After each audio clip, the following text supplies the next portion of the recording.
बीच में आज यहाँ पर उपस्थित हैं कैबिनेट मंत्री श्री सुरेश खन्ना जी, वित्त एवं संसदीय कार्य, उत्तर प्रदेश सरकार। मंचासीन है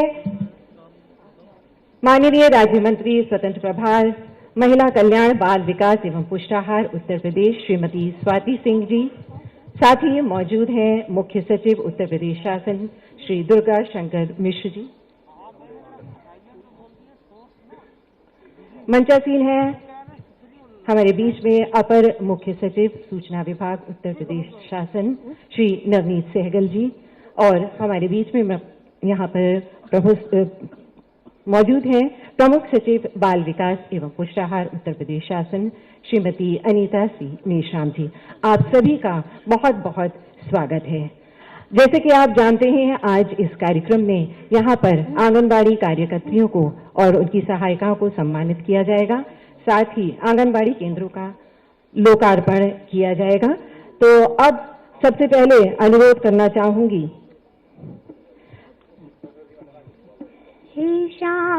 सरस्वती वंदना आरंभ की जा रही है।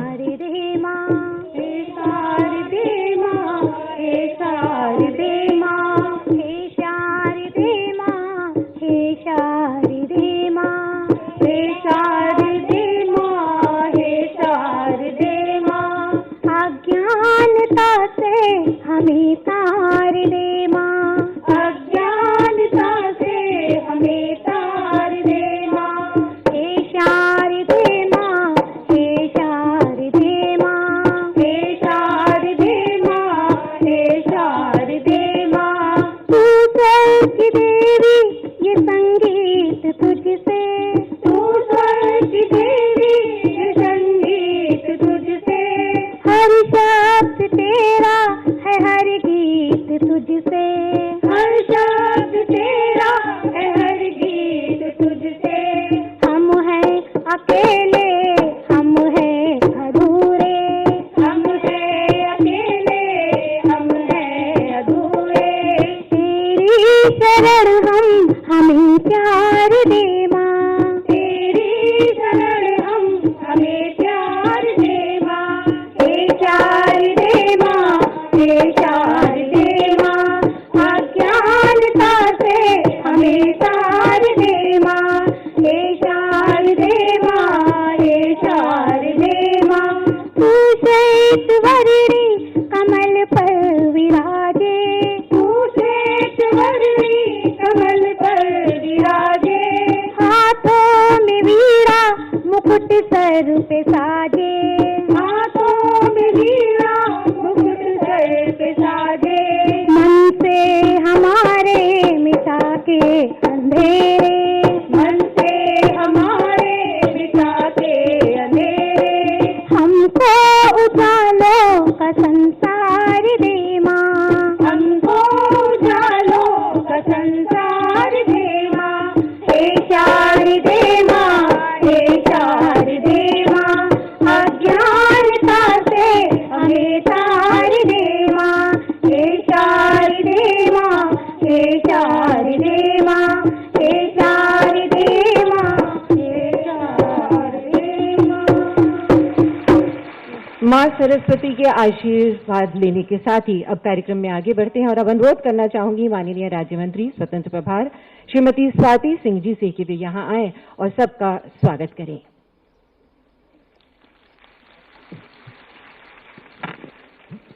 आज के कार्यक्रम के मुख्य अतिथि और जिनके मार्गदर्शन में विभाग ने समय समय पर अच्छा योगदान दिया, ऐसे उत्तर प्रदेश के माननीय मुख्यमंत्री आदरणीय योगी आदित्यनाथ जी, हमारे उत्तर प्रदेश सरकार के वित्त मंत्री आदरणीय सुरेश खन्ना जी, मुख्य सचिव उत्तर प्रदेश सरकार नवनीत सहगल जी, और महिला एवं बाल विकास की प्रमुख सचिव यहाँ पर तथा यहाँ पर उपस्थित सभी अधिकारीगण और सामने सभागार में उपस्थित मेरी सभी आंगनवाड़ी कार्यकर्त्री और सहायिका बहनें। सशक्त देश, सशक्त प्रदेश, सशक्त समाज और सशक्त नारी को आज ये कार्यक्रम और ये सभागार चरितार्थ कर रहा है। मैं धन्यवाद देती हूँ माननीय मुख्यमंत्री जी का कि उन्होंने समाज में और उत्तर प्रदेश की ही नारियों को सशक्त करने का काम नहीं किया है, बल्कि विभाग से भी जो नारियां, जो भी महिला कर्मचारी जुड़ी रही, उनको भी सशक्त करने का काम आपने किया है। आज आपके मार्गदर्शन में विभाग ने, चाहे हमारे समाज के छोटे बच्चे हों, 0 से 6 साल तक के बच्चे हों, चाहे गर्भवती माताएं हों, चाहे धात्री माताएं हों, चाहे एडोलेसेंट गर्ल्स हों, हमने सबके ही लिए काम किया आपके मार्गदर्शन में। और जिस विभाग को लोग दूसरी नजर से देखते थे, आज उस विभाग में भी शुचिता लाने का काम आपने किया है। इसके लिए मैं आपका बहुत बहुत धन्यवाद देती हूँ। और आपने इस कार्यक्रम में अपना समय दिया, इसके लिए मैं बहुत आभारी हूँ आपका स्वागत करती हूँ, आपका अभिनंदन करती हूँ।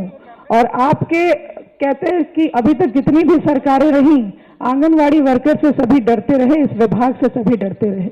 लेकिन मैं जहां तक मैं जानती हूँ, एकमात्र माननीय मुख्यमंत्री जी हर कार्यक्रम में उन्होंने आंगनवाड़ी बहनों को उन्होंने बढ़ावा दिया और उन्होंने सभी मन से उन्होंने कहा कि ये वो बहनें हैं, ये वो आंगनवाड़ी वर्कर्स हैं जिन्होंने कोविड काल के दौरान भी अपने घर, अपने परिवार की चिंता ना करके और आप बाहर निकल करके आप लोगों ने काम करने का काम किया, फ्रंटलाइन वर्कर्स की तरह आप लोगों ने काम किया है। माननीय मुख्यमंत्री जी, ये आपका मार्गदर्शन और आपके सहयोग के कारण, आपके आशीर्वाद के कारण विभाग ने कोशिश किया कि जो आपकी सोच है इस समाज के महिलाओं को लेकर, इस समाज के बच्चों को लेकर कि उन्हें सशक्त बनाना है, उन्हें पोषण प्रदान करना है, हम लोगों ने कोशिश किया कि उन चीज़ों को, आपकी सोच को जरूर हम धरातल पर उतार कर लाएं, उसे चरितार्थ करें। चूंकि समय कम है तो मैं बहुत समय नहीं लूंगी, क्योंकि जिनके उद्बोधन के लिए हम लोग यहाँ पर बैठे हैं वो आवश्यक है, क्योंकि उनके मार्गदर्शन में हम लोगों ने इतने दिन काम किया। विभाग में चाहे GMD देने का काम हो, चाहे मोबाइल स्मार्टफोन देने का काम हो, उस सब को माननीय मुख्यमंत्री जी के मार्गदर्शन में चीजें हुई हैं। आंगनवाड़ी में आंगनवाड़ी सशक्त हुई। आंगनवाड़ी के सशक्त होने से हमारे प्रदेश का हर बच्चा, हमारे प्रदेश की हर माँ, हमारे प्रदेश की हर बेटी को हम लोगों ने सशक्त किया है। आपको मैं इस कार्यक्रम में आपका स्वागत करती हूँ, अभिनंदन करती हूँ। माननीय वित्त मंत्री जी का मैं इस कार्यक्रम में स्वागत एवं अभिनंदन करती हूँ। सभी मंचासीन लोगों का अभिनंदन करती हूँ। साथ ही साथ मैं अपनी बहनों का भी, जो यहाँ सभागार में उपस्थित हैं, आपका भी हार्दिक अभिनंदन करती हूँ। जिस सोच के साथ माननीय मुख्यमंत्री जी ने आप लोगों को सशक्त किया है, उसी सोच के साथ आपको भी माननीय मुख्यमंत्री जी को सशक्त करना है, ताकि प्रदेश में बार बार माननीय मुख्यमंत्री जी इस प्रदेश की बागडोर को संभाले और हम सबको सशक्त करें एक अच्छे नेतृत्व के साथ, ताकि हम भविष्य में समाज को, अपने समाज के युवा वर्ग को, समाज के बच्चों को, नारियों को सशक्त कर सकें। बहुत बहुत धन्यवाद।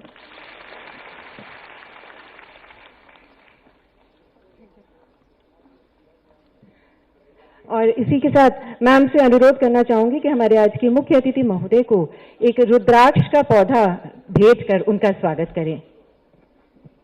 रुद्राक्ष का पौधा, रुद्राक्ष स्वरूप शांति का, शुद्धता का, शक्ति का प्रतीक। अब अनुरोध करना चाहूंगी मैम से कि आदरणीय श्री सुरेश खन्ना जी को एक रुद्राक्ष का पौधा भेंट करें।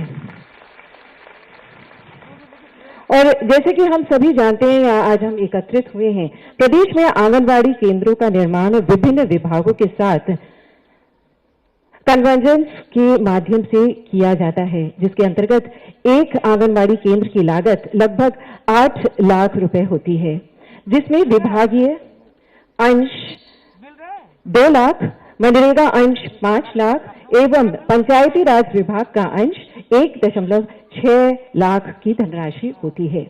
वर्ष 2017-18 से वर्तमान तक 18,553 आंगनवाड़ी केंद्रों के भवनों का निर्माण कराया गया है, जबकि 727 आंगनवाड़ी केंद्रों के भवन निर्माणाधीन हैं। आंगनवाड़ी कार्यकर्त्री सहायिका सम्मेलन यानी आज के इस कार्यक्रम में कुल धनराशि लागत 45 करोड़ 26 लाख 60,000 धनराशि से प्रदेश के कुल 37 जनपदों के 585 आंगनवाड़ी केंद्रों के भवनों का निर्माण का शिलान्यास किया जा रहा है। और अब आइए आपके सामने ये आंगनवाड़ी कार्यकर्त्री, इनका जो योगदान है, ये दिन रात 24 घंटे सेवा में लगी रहती हैं, लोगों की स्वास्थ्य की चिंता में लगी रहती हैं। उनके योगदान के लिए, उनके इस कार्य के लिए, उनकी इसके सहयोग के लिए उनके धन्यवाद प्रतीक आइए देखते हैं ये एक फिल्म।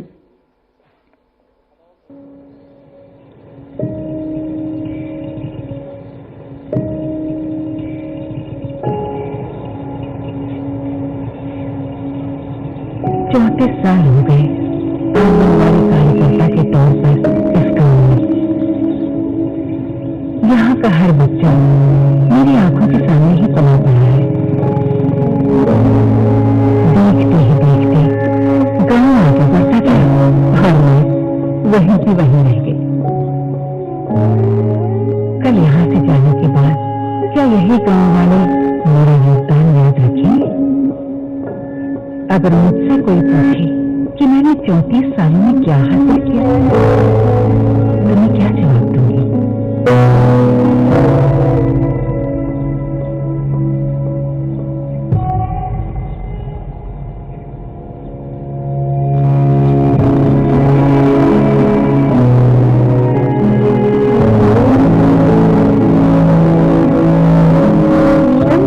वजन लेने के लिए और मुझे कुपोषण से बचाने के लिए थैंक यू। मुझे समय पर पोषाहार देने के लिए धन्यवाद। आपने रोज जो दलिया खाने दिया वो नाश्ते से स्वादिष्ट था, लेकिन उसने मुझे तंदुरुस्त भी रखा। काखाघाट से एलएलबी तक का रास्ता आपने भी दिखाया था। इस सफर को शुरू करवाने के लिए थैंक यू। मम्मी की इस दुनिया में आने की खुशखबरी उसके पिताजी से पहले मैंने आपको दी थी। घर के हर कदम पर मेरा हाथ थामने के लिए धन्यवाद। मम्मी को 6 महीने की उम्र तक सिर्फ माँ का दूध पिलाने की सीख आप ही तो दी थी। ये हमारी छोटी बहन हमसे ज्यादा सियानी हो गई है। हमारी गोद भराई से लेके मुन्नी के अन्नप्राशन और उसकी भी गोद भराई तक हमारा साथ देने के लिए बहुत धन्यवाद।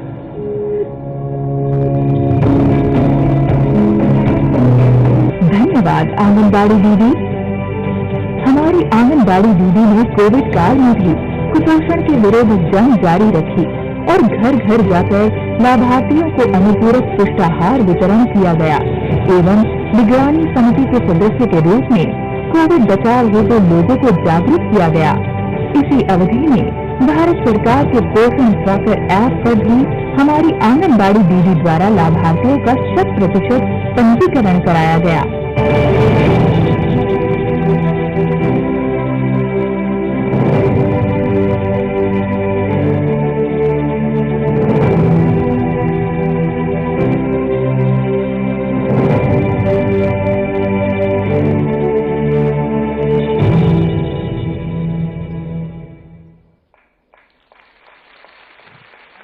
और अब अनुरोध करना चाहूंगी माननीय मुख्यमंत्री महोदय जी से कि वे आंगनबाड़ी केंद्रों का शिलान्यास एवं लोकार्पण करें बटन दबाकर।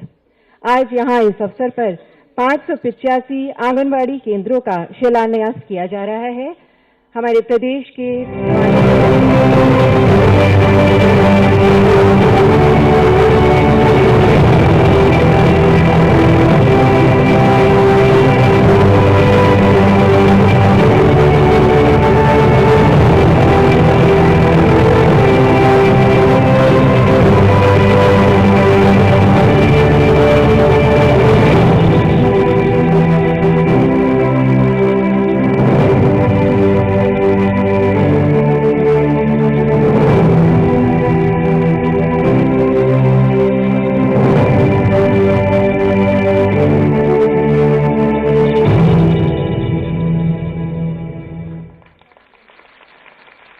और उत्कृष्ट कार्य हेतु यहाँ पर कोविड काल में जिन आंगनवाड़ी कार्यकर्तियों ने पुरस्कृत किया जा रहा है आज उनको उनके उत्कृष्ट कार्य के लिए सबसे पहले आमंत्रित करना चाहूंगी श्रीमती शमा परवीन जी को।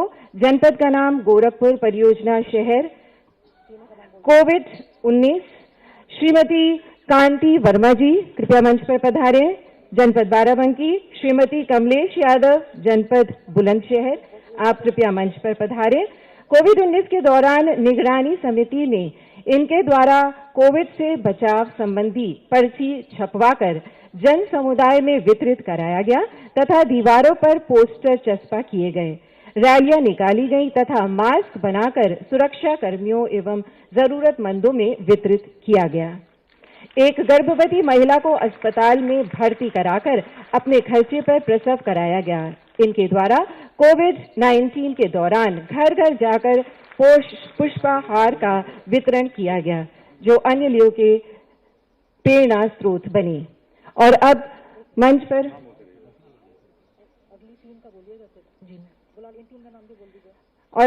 आमंत्रित करना चाहूंगी मंच पर आंगनबाड़ी कार्यकर्त्री नूरजहां, जनपद बहराइच, आंगनबाड़ी कार्यकर्त्री सरोजनी देवी, जनपद सीतापुर और आंगनबाड़ी कार्यकर्त्री संध्या सिंह, जनपद देवरिया। आप सभी को आपके उत्कृष्ट कार्य के लिए यहां पर सम्मानित किया जा रहा है।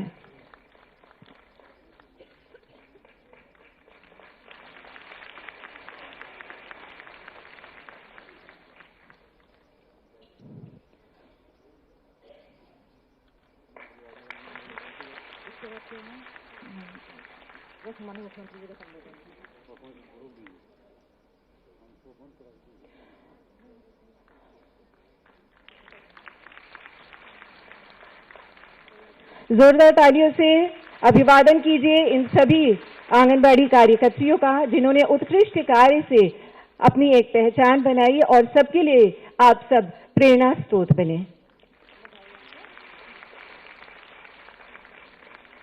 और अब अनुरोध करना चाहूंगी माननीय मुख्यमंत्री महोदय जी से कि वे अपने आशीर्वचनों से हम सभी को अनुग्रहित करें आज के इस पावन अवसर पर।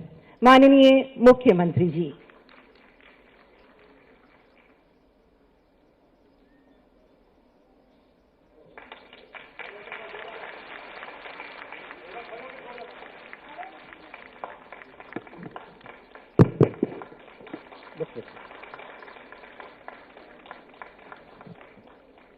आज के इस कार्यक्रम में उपस्थित प्रदेश सरकार में मेरे वरिष्ठ सहयोगी, वित्त और संसदीय कार्य विभाग के मंत्री श्री सुरेश कुमार खन्ना जी, महिला एवं बाल विकास विभाग की मंत्री श्रीमती स्वाति सिंह जी, प्रदेश के मुख्य सचिव श्री दुर्गा शंकर मिश्रा जी, अपर मुख्य सचिव सूचना श्री नवनीत सहगल जी, प्रमुख सचिव बाल विकास एवं पुष्टाहार श्रीमती अनीता मिश्राम जी, विभाग के सभी अधिकारीगण और आज के इस कार्यक्रम में यहाँ लखनऊ में उपस्थित सभी आंगनबाड़ी बहनें और प्रदेश के विभिन्न जनपदों में आयोजित होने वाले कार्यक्रमों में उपस्थित मेरे सभी सहयोगी मंत्रीगण, जनप्रतिनिधिगण और सभी जनपद मुख्यालयों में भी उपस्थित आंगनबाड़ी से जुड़ी हुई सभी बहनें, उपस्थित भाइयों बहनों, आज के इस आंगनबाड़ी कार्यकर्त्री एवं सहायिका सम्मेलन में मैं आप सब का हृदय से स्वागत करता हूं। स्वागत मैं आप सबका इस बात को लेकर करता हूं कि जिस आंगनबाड़ी को और आंगनबाड़ी कार्यकर्त्री और सहायिका को 2017 के पहले ये माना जाता था कि ये लोग कुछ नहीं करते, जिन्होंने शासन की अपेक्षा के अनुरूप आपकी सेवाओं को बेहतर तरीके से लागू करने में अपनी विफलता का ठिकरा आप सबके ऊपर फोड़ने का कार्य किया। आज वही आंगनबाड़ी कार्यकर्त्री अपनी कार्य कुशलता और उत्तर प्रदेश को एक स्वस्थ और समृद्ध उत्तर प्रदेश बनाने में अपना योगदान दे रहे हैं, तो सबसे पहले तो इस बात के लिए मैं आप सबका हृदय से अभिनंदन करता हूं। दूसरा, कोरोना कालखंड के दौरान आप सबने बेहतरीन प्रदर्शन करने का कार्य किया। मुझे याद है जब पहले लॉकडाउन प्रारंभ हुआ, उसके बाद जब ये बात सामने आई कि कोरोना की पहली लहर आ रही है, तो पोषाहार की कार्रवाई को घर घर पहुंचाने के लिए योगदान देना है। उस समय आपने अपनी कार्रवाई को आगे बढ़ाया, लेकिन पहले चरण में एक औपचारिक रूप से हम लोगों ने निगरानी समिति बनाई थी जो घर घर जाकर के स्क्रीनिंग का कार्य करती थी।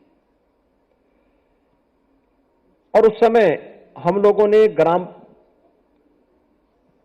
प्रधान के चुनाव नहीं हो पाए थे, इसलिए आंगनबाड़ी, आशा वर्कर और एएनएम को मिलाकर के राजस्व के कर्मियों के साथ, पंचायती राज विभाग के कर्मियों के साथ जोड़ करके और एक व्यवस्था बनाई थी कि लोग प्रवासी कामगार और श्रमिक जो घर घर आ रहे हैं, इनकी स्क्रीनिंग करेंगे और आवश्यकता पड़ने पर इनको टीकाकरण से जोड़ने का कार्य भी करेंगे। उस समय हम लोगों ने देखा कि इस कार्यक्रम को आगे बढ़ाने में हमें पहली लहर को समय के पहले आने से ही रोकने में मदद मिली। लेकिन जब कोरोना की पहली लहर पर सफलतापूर्वक नियंत्रण करने और 40 लाख प्रवासी कामगार और श्रमिकों को प्रदेश के अंदर सुरक्षित माहौल देने में हमें सफलता तो मिली, उसकी सर्वत्र प्रशंसा हुई, लेकिन दूसरी लहर आने पर हमारे सामने उतनी बड़ी चुनौती भी आई थी। और केवल हमारे सामने नहीं थी, पूरी दुनिया के सामने थी, लेकिन उत्तर प्रदेश ज्यादा टारगेट हुआ था क्योंकि सबसे बड़ी आबादी का प्रदेश है। तो लोग ये मानते थे कि उत्तर प्रदेश पूरी तरह फेल हो जाएगा। और तब मैंने फिर इन निगरानी समितियों को ही सक्रिय किया था और मैंने कहा था निगरानी समिति जिसमें आंगनबाड़ी, आशा, एएनएम, ये सभी मिलकर के ग्रामीण क्षेत्र में ग्राम प्रधान के नेतृत्व में, शहरी क्षेत्र में पार्षद के नेतृत्व में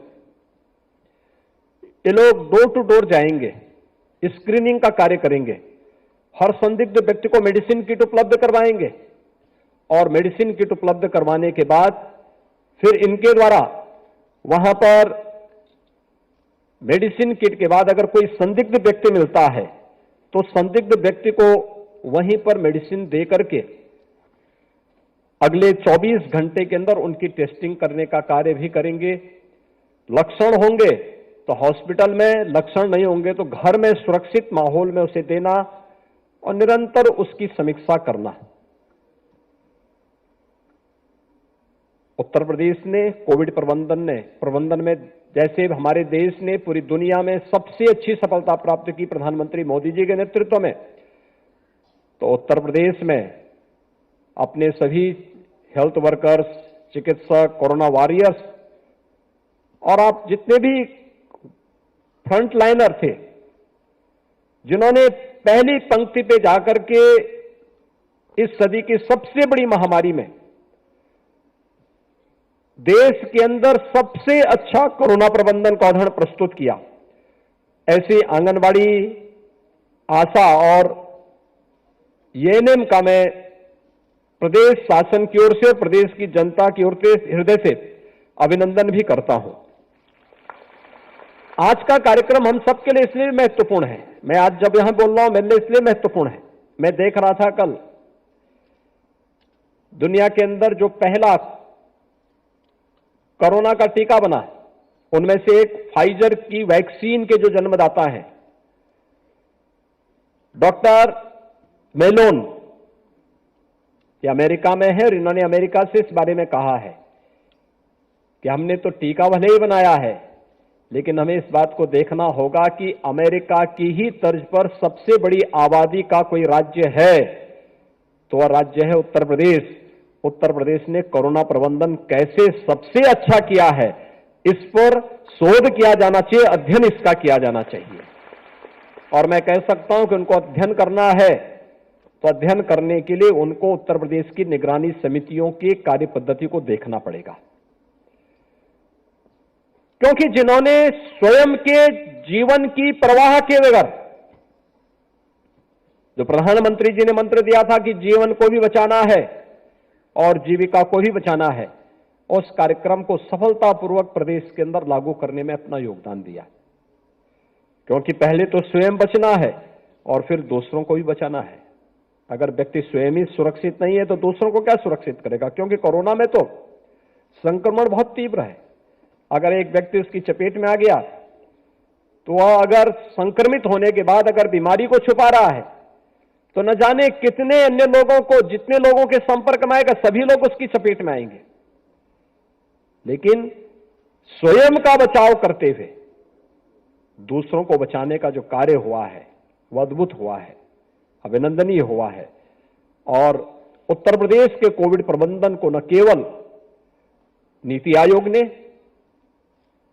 आदरणीय प्रधानमंत्री जी ने, बल्कि दुनिया के तमाम देशों ने भी और WHO ने भी उत्तर प्रदेश के कोरोना प्रबंधन की सराहना की है। तो इसके पीछे आप जैसे वे लाखों कोरोना वॉरियर्स हैं जिन्होंने स्वयं के जीवन को बचाते हुए, स्वयं के परिवार को बचाते हुए 25 करोड़ की आबादी के उत्तर प्रदेश को कोरोना से पूरी तरह बचाने में अपना योगदान दिया। इसलिए भी मैं आपका इस अवसर पर अभिनंदन करता हूं। प्रदेश के अंदर वास्तव में जो पोषाहार है, 2017 के पहले ज्यादातर से शिकायत आती थी कि ये बहुत खराब क्वालिटी का है या वितरित नहीं होता है, या फिर तमाम प्रश्न उस पर खड़े होते थे। बोला जाता था कि ये आंगनबाड़ी में न जाकर के ये कहीं ब्लॉक में बिक जाता है, पशुओं को चारा खिलाने के रूप में इसका उपयोग किया जाता है। परिणाम क्या था? देश की सबसे बड़ी आबादी का राज्य है, इसका असर मातृ मृत्यु दर, शिशु मृत्यु दर पर भी देखने को मिलता था। प्रदेश में जब कुपोषित मां होगी तो स्वाभाविक रूप से वो कुपोषित मां बीमारियों की चपेट में आएगी और समय काल कल्पित होगी। यही होता था। कुपोषित बच्चा होगा तो वह कुपोषित बच्चा बीमारियों की चपेट में भी आएगा और समय काल कल्पित होगा। हमने पूर्वी उत्तर प्रदेश में देखा है मस्तिष्क ज्वर से कैसे मौतें होती थी, बड़े पैमाने पे मौतें होती थी। हर वर्ष 1500 से 2000 बच्चों की मौत होती थी। व्यवस्था मौन बनी रहती थी, मूक बनी रहती थी। लेकिन जब प्रदेश सरकार ने अंतर्विभागीय समन्वय और भारत सरकार के माध्यम से आने वाली योजनाओं को बेहतर प्रबंधन किया, आज मस्तिष्क ज्वर को हम लोग पूरी तरह समाप्त करने में हमें सफलता प्राप्त हुई है। और पूर्वी उत्तर प्रदेश मस्तिष्क ज्वर से अब मुक्त हो चुका है। जो कार्य 40 वर्षों में नहीं हो पाया वह कार्य हमारी सरकार ने, मैं कह सकता हूं, हमारी सरकार ने मात्र 4 वर्ष में किया। वो बच्चे कोई भी रहे हो, लेकिन वह प्रदेश की अमानत थी, क्योंकि वह किसी गरीब, किसी दलित, किसी अल्पसंख्यक परिवार का बच्चा नहीं, वो प्रदेश का बच्चा था। लेकिन उस प्रदेश के बच्चे के बारे में पिछली सरकारें नहीं सोचती थी। हमने सोचा, हमने संवेदना दिखाई, मोदी जी ने संवेदना दिखाई। आज वे सभी बच्चे पूर्वी उत्तर प्रदेश में सुरक्षित हैं और मस्तिष्क ज्वर जैसी बीमारी पूरी तरह समाप्त हो गई।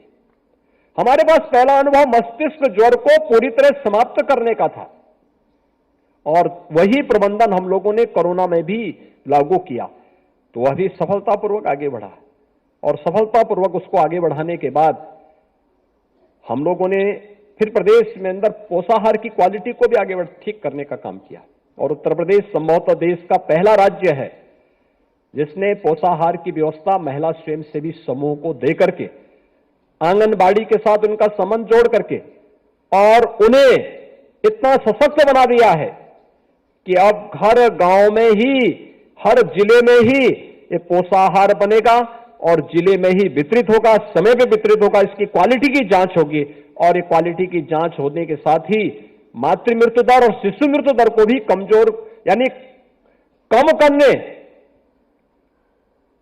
नेशनल एवरेज के समान लाने में हमें सफलता प्राप्त हो रही है। काफी पिछले 4 वर्ष के जो आंकड़े हैं ये बहुत अच्छा उदाहरण प्रस्तुत करते हैं, लेकिन साथ साथ हम लोगों ने प्रदेश के अंदर इसके माध्यम से प्रदेश की जो छवि पर असर पड़ता था उसको भी सुधारने में हमने काफी मदद की, हमें मदद मिली है। और आज जब हम लोग इस अवसर पर यहां पर आए हैं, मुझे बताते हुए प्रसन्नता है, आज यहां पर कई आंगनबाड़ी केंद्रों के स्वयं के भवन भी बने हैं।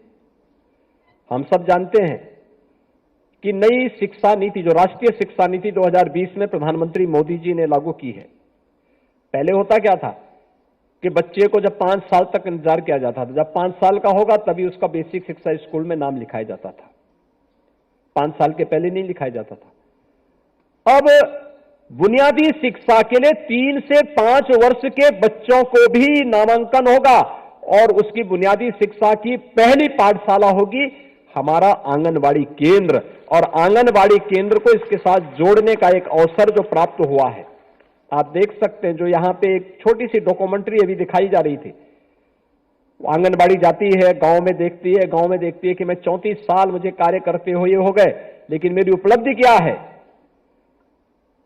वो अपने को पूछती है कि मेरी उपलब्धि क्या है, लेकिन जब अपनी उपलब्धि के रूप में देखती है कि जिन बच्चों को मैंने पाला पोसा, जो कुपोषण से मुक्त करके उसने कुपोषित से सुपोषित किया, उन बच्चों को होनहार, फलते फूलते हुए आगे बढ़ते हुए, अपनी घर गृहस्थी को आगे बढ़ाते हुए, जीवन संग्राम में आगे बढ़ते हुए उनको देखती है तो उसको संतुष्टि होती है कि हां, ये मेरी उपलब्धि है, क्योंकि मैंने भी समाज निर्माण और राष्ट्र निर्माण में अपना योगदान दिया है।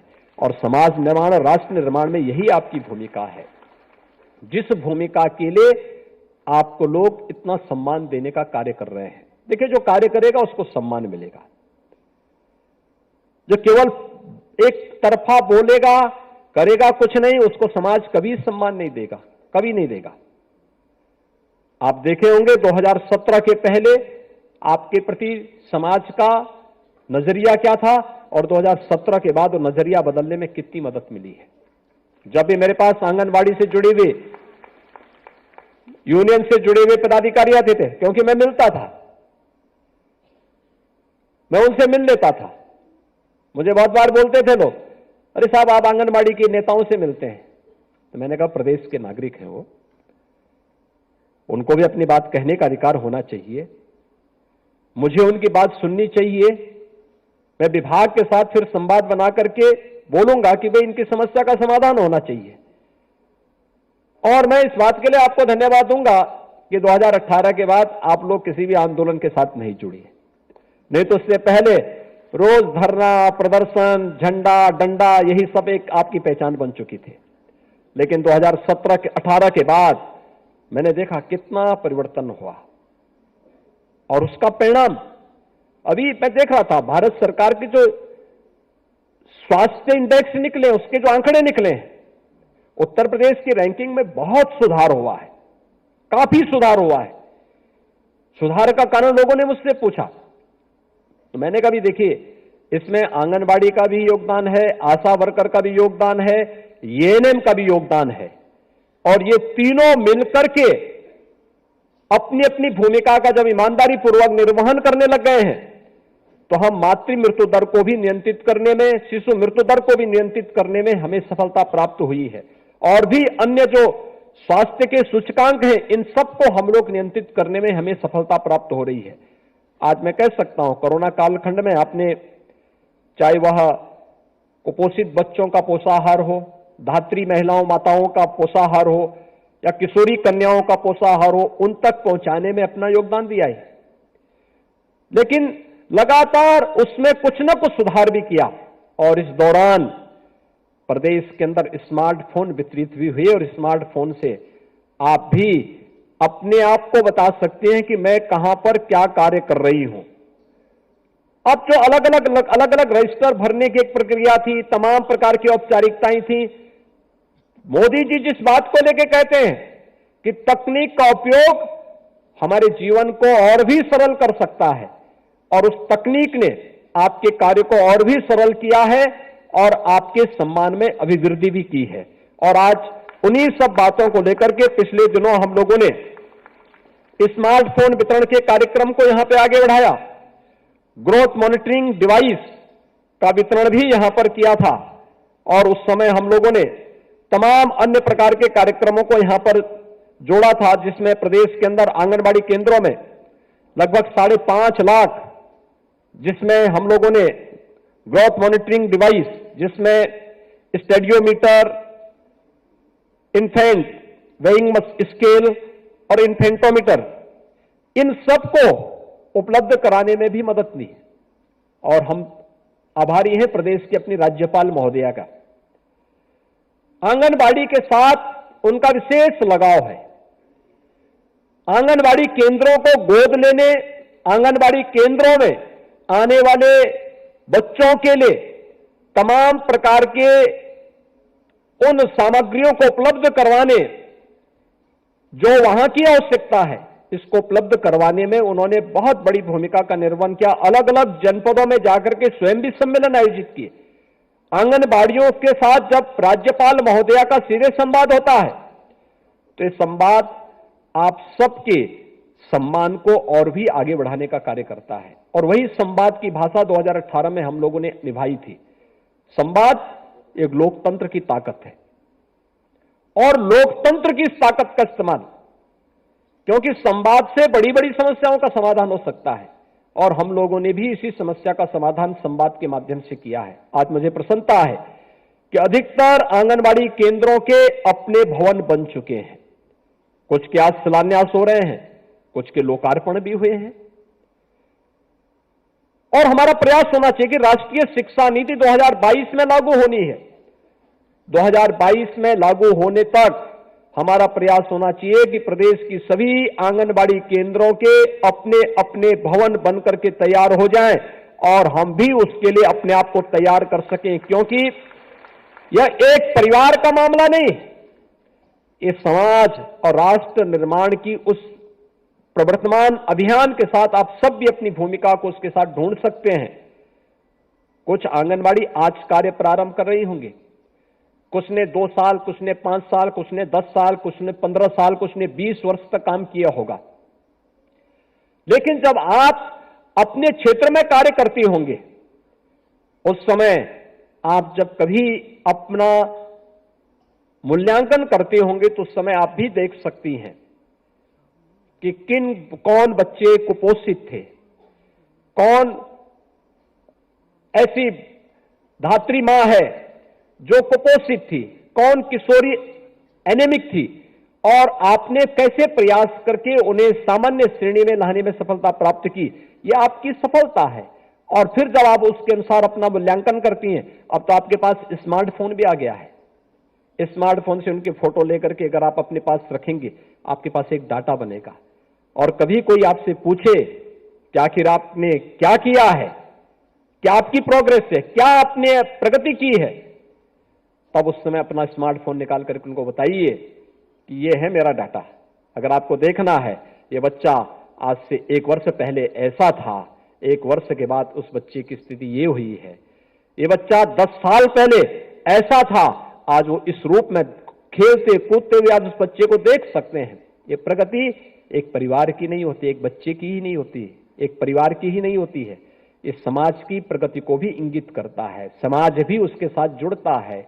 अगर समाज का एक तबका कमजोर होगा तो समाज कभी सर्वांगीण विकास की परिकल्पना को साकार नहीं कर सकता है। ये जो केंद्र सरकार और राज्य सरकार मिलकर के इस पूरे अभियान के साथ जुड़ती है, हम लोगों ने जो कुपोषित परिवारों को एक एक गाय देने की जो प्रक्रिया प्रारंभ की, इसलिए जिससे हम कुपोषण के खिलाफ देश की लड़ाई को आगे बढ़ा करके अपने राज्य की रैंकिंग को और अच्छा कर सकें और सुधार सकें, और उस प्रक्रिया के साथ आप सब जुड़ सकें। आप सब ने इस दिशा में अपने स्तर पर बेहतरीन प्रयास किया है और मुझे प्रसन्नता है कि आज हर प्रकार से न केवल इन कार्यक्रमों के साथ आप जुड़े हैं, बल्कि प्रदेश के अंदर अलग अलग आंगनवाड़ी केंद्रों में पोषण वाटिका के निर्माण की प्रक्रिया को भी तेजी के साथ आगे बढ़ाने में आप सब ने मदद की है। मुझे कई जनपदों में, ग्रामीण क्षेत्र में आंगनवाड़ी केंद्रों का निरीक्षण करने का अवसर प्राप्त हुआ था, और उस दौरान मैं देखता था कुछ न कुछ रचनात्मक गतिविधियां आज चल रही हैं, और मुझे लगता है कि अपनी रचनात्मक गतिविधियों को आगे बढ़ाने का कार्य आप लोग इसी प्रकार से करेंगे तो उसका लाभ भी हम सबको प्राप्त होगा, समाज को प्राप्त होगा। आज मुझे यहां पर बताते हुए प्रसन्नता है कि प्रदेश सरकार और केंद्र सरकार ने मिलकर के प्रदेश के अंदर जो कुल 3,06,829 आंगनबाड़ी कार्यकर्त्री, मिनी आंगनबाड़ी और सहायिकाएं हैं, इन सभी की दृष्टि से हम लोग अगर देखेंगे तो इससे पहले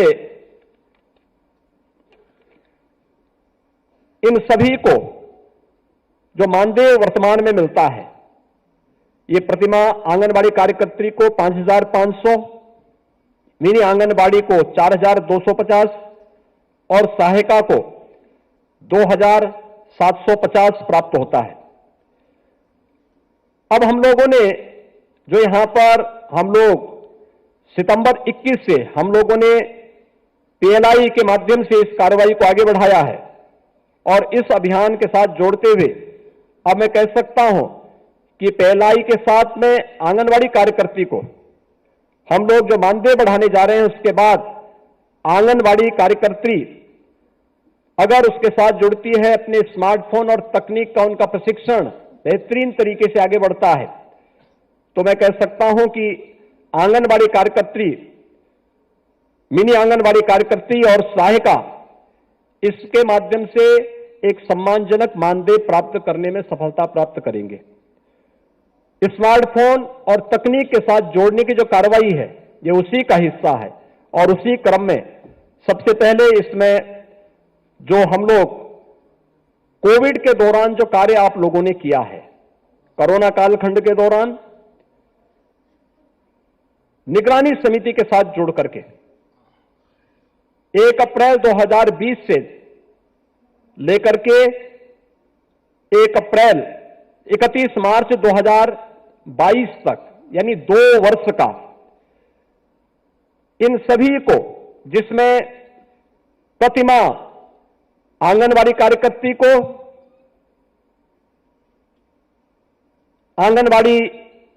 मिनी आंगनवाड़ी कार्यकर्त्री को हम लोग उस दौरान का निगरानी समिति के साथ, यानी 31 मार्च 22 तक के लिए उन्हें 500 रुपये प्रतिमाह उन्हें अतिरिक्त प्रोत्साहन राशि उपलब्ध करवा रहे हैं, और साथ ही साथ जो सहायिकाएं हैं उनको 250 रुपये प्रतिमाह एक तो उनको प्रोत्साहन राशि उपलब्ध करवा रहे हैं, क्योंकि उन्होंने उस दौरान निगरानी समिति के साथ मिलकर के अपने कार्यक्रम को बहुत बेहतरीन तरीके से आगे बढ़ाया है। इसके अलावा जो अब तक प्रदेश के अंदर, जो मैंने आपको पहले ही बताया यहां पर कि मानदेय जो आपको अब तक प्राप्त होता था, आंगनबाड़ी कार्यकर्त्री को प्रतिमाह 5,500, मिनी आंगनबाड़ी को 4,250 और सहायिका को 2,750 रुपये का जो मानदेय उपलब्ध होता है, अब यह मानदेय पीएलआई के साथ में आंगनबाड़ी कार्यकर्त्री, कुल 8,000 रुपए तक प्राप्त करेंगी प्रदेश के अंदर। मिनी आंगनबाड़ी 6,500 और सहायिका 4,000 तक प्राप्त करने में उन्हें मदद मिलेगी। और मुझे विश्वास है कि कोरोना की तीसरी लहर की आशंका व्यक्त की जा रही है, यानी आज से यद्यपि 15 से 18 वर्ष के बच्चों के लिए भी वैक्सीनेशन का एक बृहद कार्यक्रम प्रारंभ हो गया है। आज ही सुबह मैं एक सेंटर में स्वयं भी गया था और मैंने वहां का निरीक्षण भी किया। 15 से 18 वर्ष के बच्चों के मन में जो उत्साह है वैक्सीन लेने के लिए, हमें उसके लिए उन्हें प्रोत्साहित करने के लिए सभी संस्थाएं कार्य कर रही हैं। थर्ड वेव कोई भय और आशंका नहीं, लेकिन सतर्कता और सावधानी हर एक बीमारी में होनी चाहिए। यद्यपि जो ये नया वेरिएंट माना गया है कोरोना का, इसके बारे में कहा जा रहा है कि इसमें संक्रमण है, लेकिन यह सेकेंड वेव की तर्ज पर खतरनाक नहीं है। पहले सेकेंड वेव में संक्रमण बहुत तीव्र होता था, तीव्र होने के साथ साथ लंग्स को बुरी तरह प्रभावित करता था, ऑक्सीजन की समस्या खड़ी होती थी और नेगेटिव रिपोर्ट आने में काफी दिन लगते थे। लगभग 15 दिन से लेकर के एक महीने, कुछ लोग 2 महीने तक पड़े रहे। बड़ी संख्या में दुनिया के अंदर मौतें भी हुई हैं।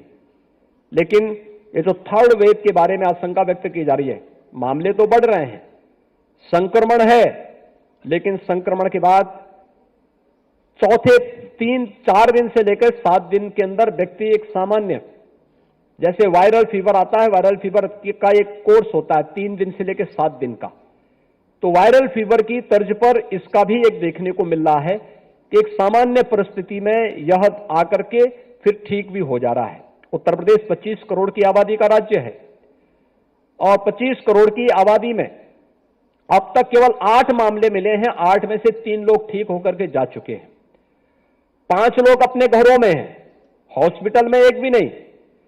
शेष कोरोना से जुड़े हुए जो मामले लगभग 2261 हैं, उनमें से 2100 से अधिक लोग अपने घरों में आराम से उपचार करा रहे हैं, कहीं कोई समस्या नहीं है। लेकिन सतर्कता और सावधानी के लिए हमें लोगों को बताना पड़ेगा। एक, सार्वजनिक स्थानों पर जाएं तो मास्क जरूर धारण करें। कोई व्यक्ति अगर कहीं भी लक्षण है, सर्दी है, जुकाम है, फीवर है, तो हमें फिर से उसी भूमिका के साथ आना पड़ेगा।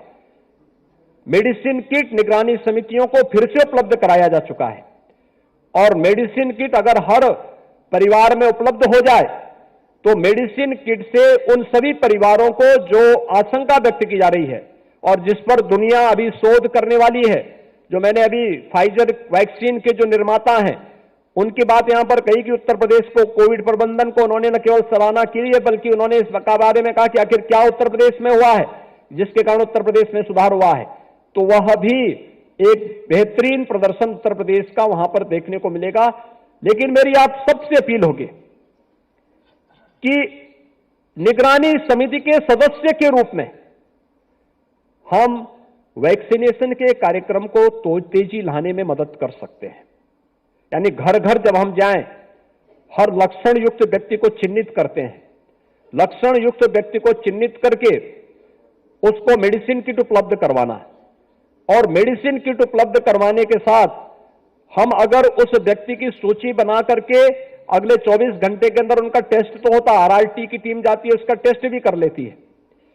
लेकिन अगर इस दौरान अगर हमें कहीं लगता है कि निगरानी समिति को उस घर में 5 सदस्य हैं, 5 में से 3 ने वैक्सीन ले लिया है, 2 अभी ऐसे हैं जो वैक्सीन नहीं ले पाए हैं, उनकी सूची भी उसके साथ ही बना देने की आवश्यकता है और उनकी सूची बनवा करके तत्काल उन लोगों की सूची बना करके ICCC को उपलब्ध करवा देने की आवश्यकता है कि हम फलाने परिवार में गए थे, इस परिवार में इस नाम के ये 2 सदस्य हैं, इन लोगों ने अभी तक वैक्सीन नहीं ली है। तो मुझे लगता है कि अगले दिन टीम जाकर के उनको वैक्सीन दे सकती है। और इस प्रकार की एक सूची अगर हम खड़ी बना सकें तो हमें प्रदेश के अंदर वैक्सीनेशन के अभियान को आगे बढ़ाने में, जो अब तक हम लोग प्रदेश के अंदर 20 करोड़ 25 लाख से अधिक लोगों को वैक्सीन दे चुके हैं, तो यह वैक्सीन देने की इस प्रक्रिया को हम प्रदेश के अंदर 100% लागू करने में हमें मदद मिलेगी। और वैक्सीन एक सुरक्षा कवच है, यह हमें स्वीकार करना होगा।